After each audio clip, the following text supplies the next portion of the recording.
Welcome to Coffee Talk, everyone. Welcome to Um, Coffee Talk. Coffee Talk, That's like Mike Myers would say in SNL. that's right.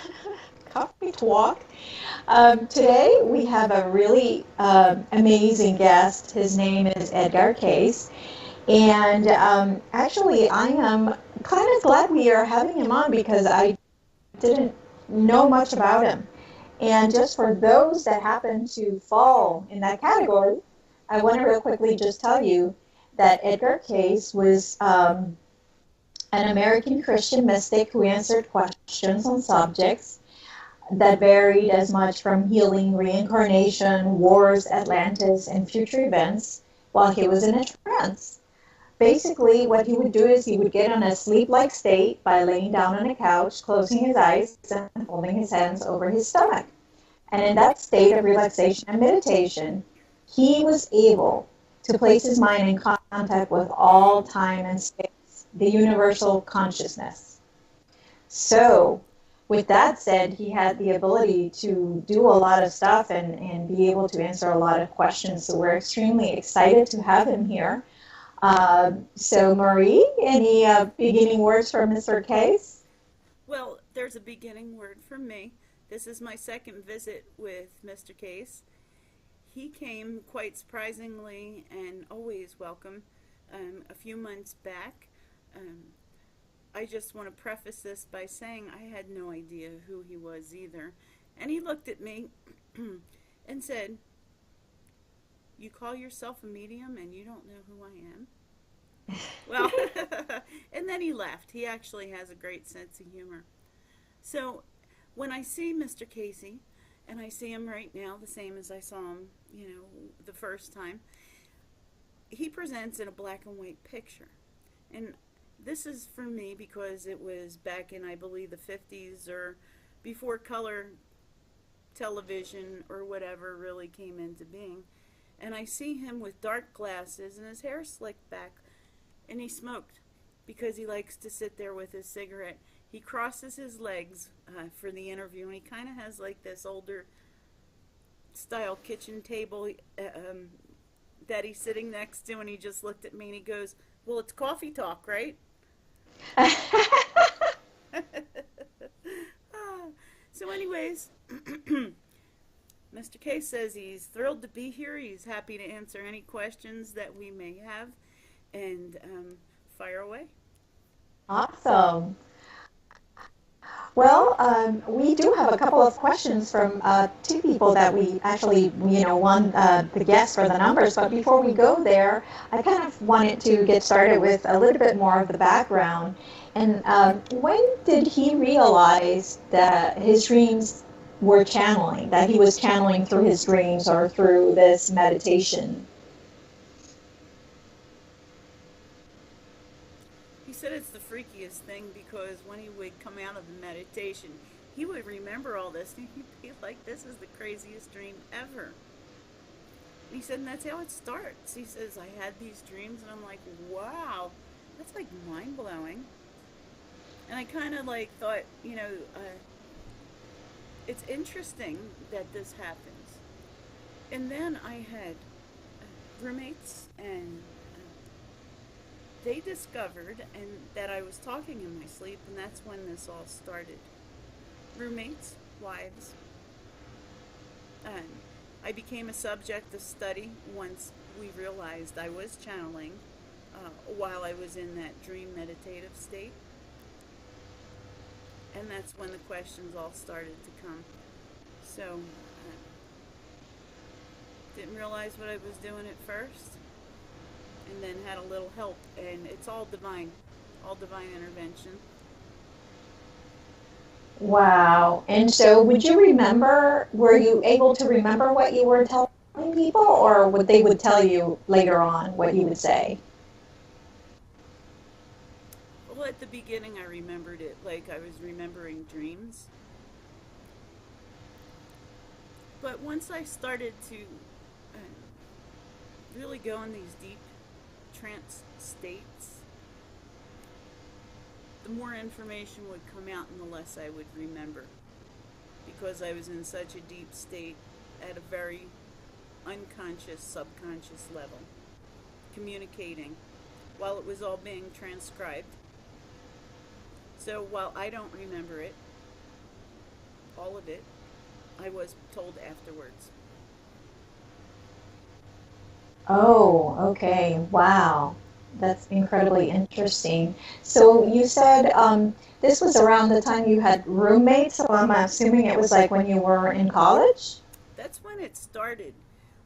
It started actually long before that. I just never was aware of what it was that was happening until it persisted and it persisted. And, when you have light sleepers in the same room with you, there's really no hiding that kind of thing. And luckily, my roommates were scientifically based and all had some kind of interest. So they would be rather annoyed that they couldn't sleep, but once they started listening to me, it was like writing a good story or getting all this information, and they were quite astounded by it. So that's all kind of how it took off. Oh, wow. That's interesting. So one of the questions I had was, I know that a lot of the information that was especially written in books by you was the holistic medicine information, or how to heal yourself. It was more all of that type of topic. Was that because you were medically inclined? Were you studying medicine, or was it just a question that somebody asked, and then from there it was known that you could help healing, and then those questions kept going on? That was a channeled information.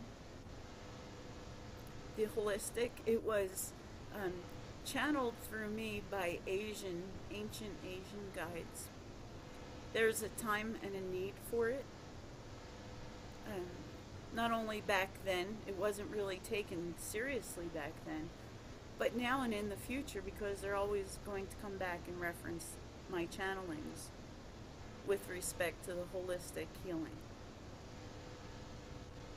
Oh, okay. So I imagine, if that's the case, that even now those teachings are still accurate in today's society with healing holistically. The ancient Chinese knew what the hell they were doing. I'm just going to tell you that, okay? He's really serious about this because he's like, they knew what they were doing. But seriously, he's saying that it's the same back then as it was today, because when you use natural herbs and organically grown ingredients, it never changes. If you're going to subject, anything you eat or take in your body to food or things that have been modified, it's going to have a cause and effect.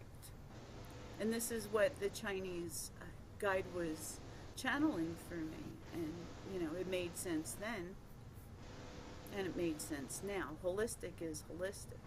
There's no GMOs of today.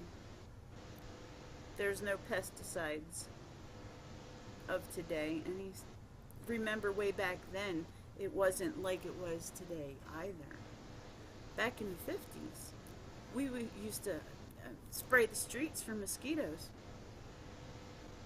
We didn't have an idea. So, we think today that your food and everything is modified. Back then it was as well. It's all a succession now coming to the knowledge of people that you have to be aware of how you treat your food. But that hasn't Oh, wow. changed. That's a very good point. That has not changed since the ancient Chinese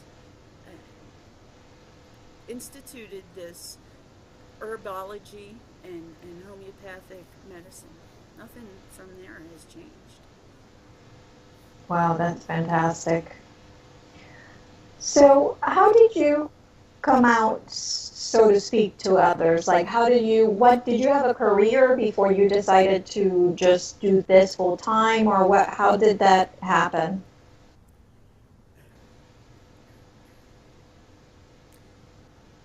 was studying at the university in his major, and this all started to come out, and it was so damn interesting. I had to follow it. I had the absolute voracious need to know what was happening and who was communicating and what was I saying at nighttime.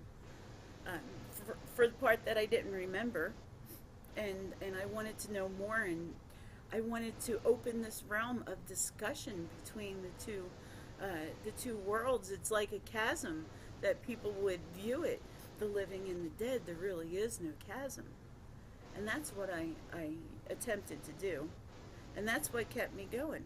I was so fascinated by that. Um, but coming out of the closet, so to speak, was not my idea. Um, it it's kind of one of those things where one person told one person who told another, and soon enough around the college campus it was out. Ah, It okay. did, I will say, it did assist me in obtaining jobs to have some notoriety about my experiments. Wow, that's fantastic. So, did you ever finish your career, or did you just kind of left it and just went with that?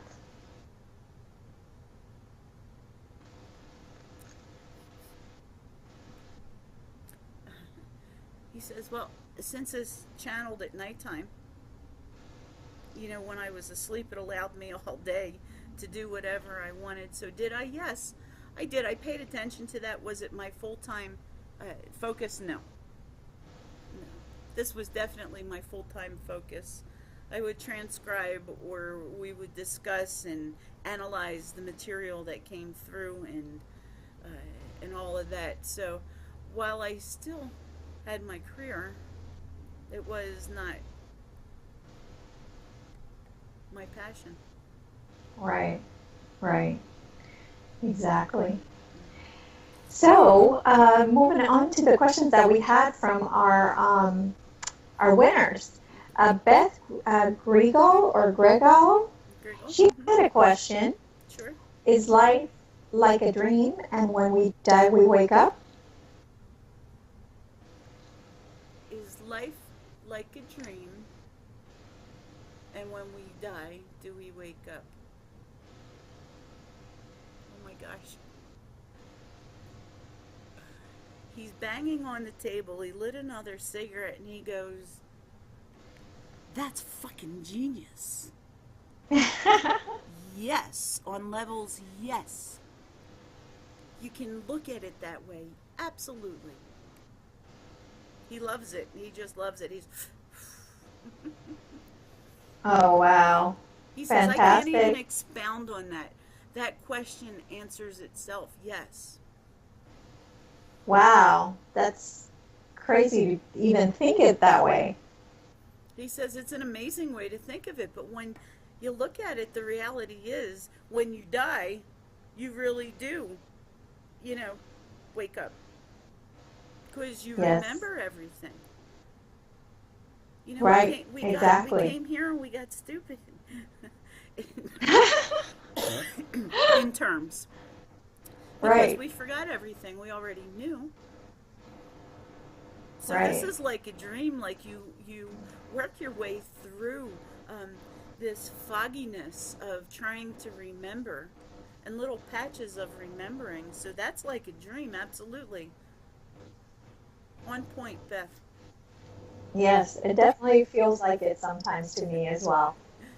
Amazing. Okay, so Bubba, and I don't know how to say this last name, Gross, maybe, wants to know who he was in a past life.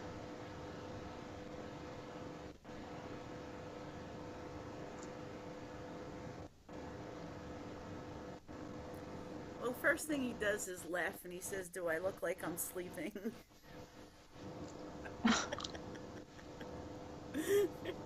And I'm like joking with him. I'm like, good one, Mr. Case. Yeah, good Good point. one. Good point. Yeah, good point. And then he says, really, which one does he want to know about? He's had many, many, many, many. So I'm asking Mr. Cayce if he could tell us perhaps another lifetime that maybe has impacted Bubba in this lifetime. Yes. Okay. Great question. And for this, they show me pictures, so stand by.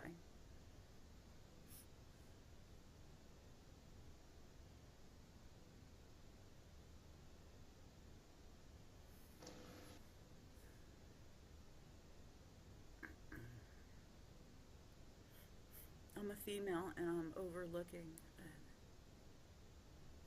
what looks to be wheat fields or some kind of crop. It's dead. Everything is yellow and dead, and it's not living.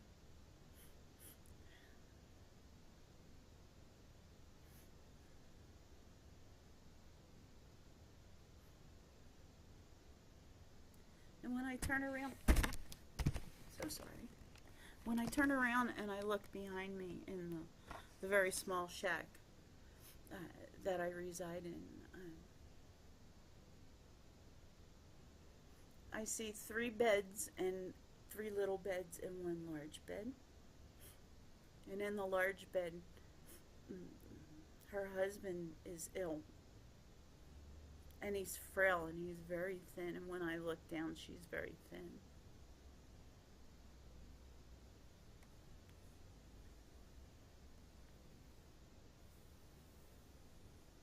And I see 3 empty beds, little beds. And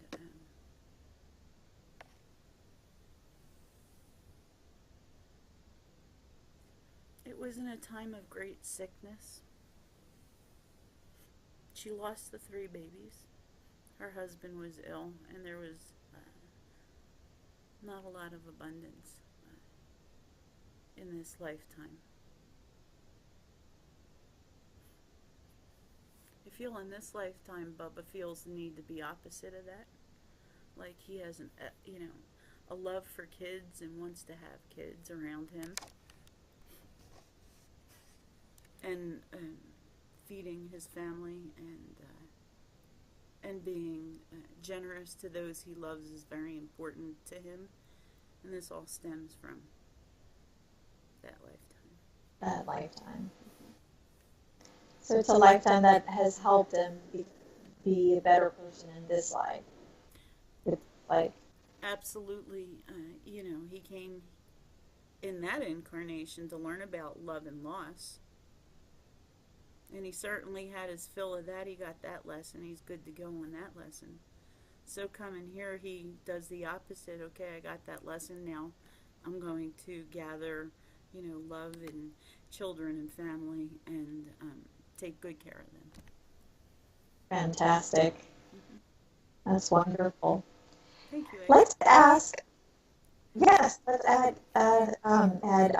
What does he consider his greatest achievement?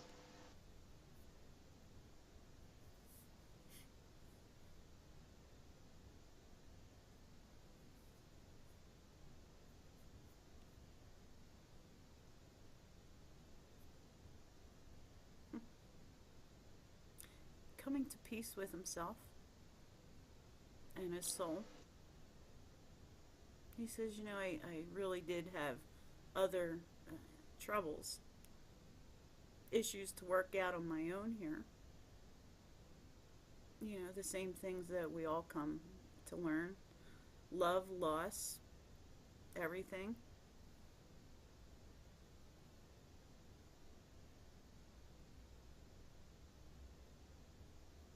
And I came to peace with all of that by doing all these channelings, by gathering this information. I realized that all we have is today. You apologize for, if you're sorry, that is, for what you feel you've wronged people for, and you move on. You take the lesson and you move on. So coming to peace with myself was really my greatest accomplishment here, personally, professionally. You read the books. You've seen the websites. That's, to me was amazing. And I had no idea what I was building. When all this started, I just knew I had to find out more, and I had a yearning and a thirst to delve further into this and to prove to people that there is more than just what's here. Amazing, amazing story. And we are out of time today, but we are so thankful and so appreciative of the time that you have given us, and Celestine, for your amazing gift of getting us and helping us to get to know these beautiful people. Thank you so much. You're welcome. And Edgar says anytime you have questions, call me Edgar, by the way. Anytime you have questions, he's more than happy to come back and answer. Awesome. Thank you so much, Edgar. Thank